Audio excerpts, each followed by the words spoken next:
সুপ্রিয় দর্শক, আপনারা দেখছেন এসপিএন বাংলা টিভি। দেখুন ও সাবস্ক্রাইব করুন এসপিএন বাংলা টিভি, দেশ ও মানুষের কথা বলে। একটি নতুন বাংলাদেশ পেয়েছি। এই বাংলাদেশ সৃষ্টি করতে গিয়ে শহীদ আবু সাইদ, শহীদ মুক্ত সহ অজস্র জীবন দিতে হয়েছে এবং বিভিন্ন মানুষ, সাধারণ মানুষও জীবন দিয়েছে।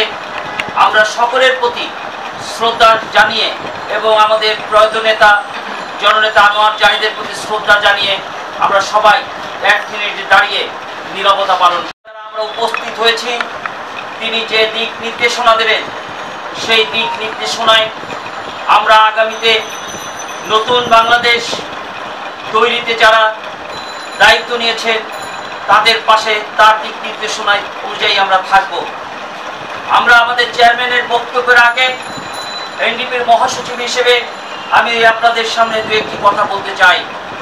প্রিয় বন্ধুরা, আপনারা জানেন যে ন্যাশনাল ডেমোক্রেটিক পার্টি এনডিপি রাজপথ থেকে উঠে আসা একটি দল, যে দলের সৃষ্টি হয়েছিল গণতন্ত্র, আধিপত্যবাদের বিরুদ্ধে, দুঃশাসনের বিরুদ্ধে, বৈষম্যহীন একটি সোনার বাংলা গড়ার লক্ষ্যে আমাদের প্রিয় নেতা জননেতা আনোয়ার জাহিদ, খন্দকার গোলাম মুর্তজার নেতৃত্বে 1989 সালে 10ই September National Democratic Party NDP প্রতিষ্ঠিত হয়।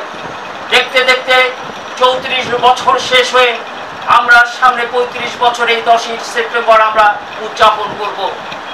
আমাদের নেতা, প্রতিষ্ঠাতা চেয়ারম্যান জননেতা আনোয়ার জাহিদ আজ থেকে 16 বছর আগে 2008 সালের আজকের এই দিনে তিনি মৃত্যুবরণ করেছেন।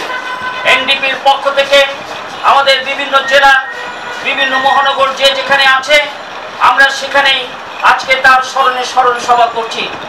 আজকে বাদ আসর আমরা তার জন্য বিশেষ দোয়া এবং মোনাজাতের আয়োজন করেছি একটি মাদ্রাসায়, এবং মিরপুরের সেই মাদ্রাসায় আজকে তার জন্য বিশেষ দোয়া এবং মোনাজাত অনুষ্ঠিত হবে।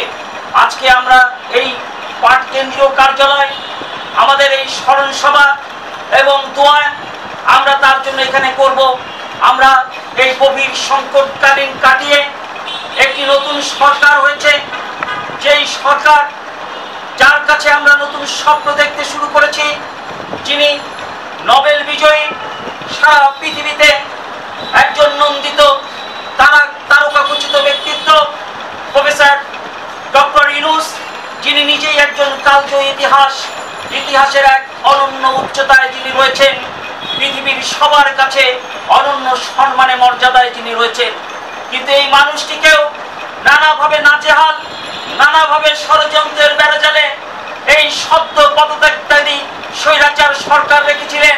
তার বিরুদ্ধে মামলা একের পর এক দিয়েছিলেন, তাকে প্রায় 450 কোটি টাকা জরিমানা করেছিলেন, নানাভাবে তাকে নির্যাতন এবং তার প্রতিষ্ঠানে নির্যাতন করেছিলেন। তিনি যেই প্রতিষ্ঠান গ্রামীণ ব্যাংক সৃষ্টি করেছেন সেই প্রতিষ্ঠানে যাওয়াও তাকে বন্ধ করে দিয়েছিলেন। আজকে বাংলাদেশের তিনি সর্বোচ্চ জায়গায় মহান রব্বুল আলামিন তাকে আসীন করেছে, আর যিনি এরকম ষড়যন্ত্র চক্রান্ত করেছে আজকে তিনি পালিয়ে ভারতে অবস্থান করছে। আজকে সময়ের ব্যবধানে তিনি গতকালকেও ছিলেন আমির, এখন ফকিরে পরিণত হয়ে গেছে, আর গতকালকে যিনি নির্যাতিত ছিলেন আজকে তিনি মহানায়কে তিনি আজকে এখানে উপস্থিত হয়েছে। আমরা ন্যাশনাল ডেমোক্রেটিক পার্টি এনডিপি মনে করি এই দুঃসময় নানাভাবে জাতীয় আন্তর্জাতিক ষড়যন্ত্র চলছে।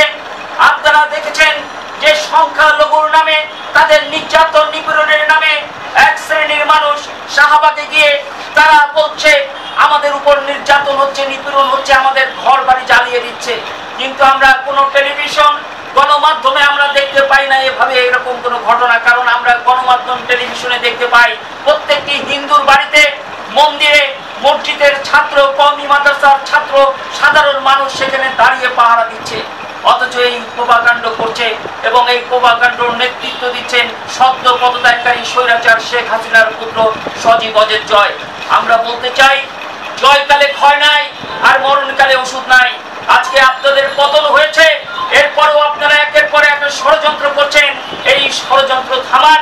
দেশকে বিনির্মাণ করার, মানুষের ভোটের অধিকার, হাতের অধিকার, মানুষের জীবনের অধিকার ফিরে পাওয়ার যে সংগ্রাম চলছে, এই সংগ্রামে আমাদের সবাইকে অংশগ্রহণ করার সুযোগ দিন।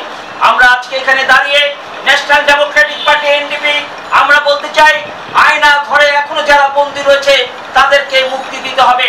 বিডিআরে যারা নৃশংসভাবে হত্যা করা হয়েছে তাদেরকে এই বিচারের আওতায় এনে এই কুশলকদেরকে মুখোশ উন্মোচন করে তাদেরকে ফাঁসি দিতে হবে। কারণ এই বিডিআরের 57 জন সেনা কর্মকর্তা তারা হচ্ছেন বাংলাদেশের চৌকস সেনা কর্মকর্তা ছিলেন।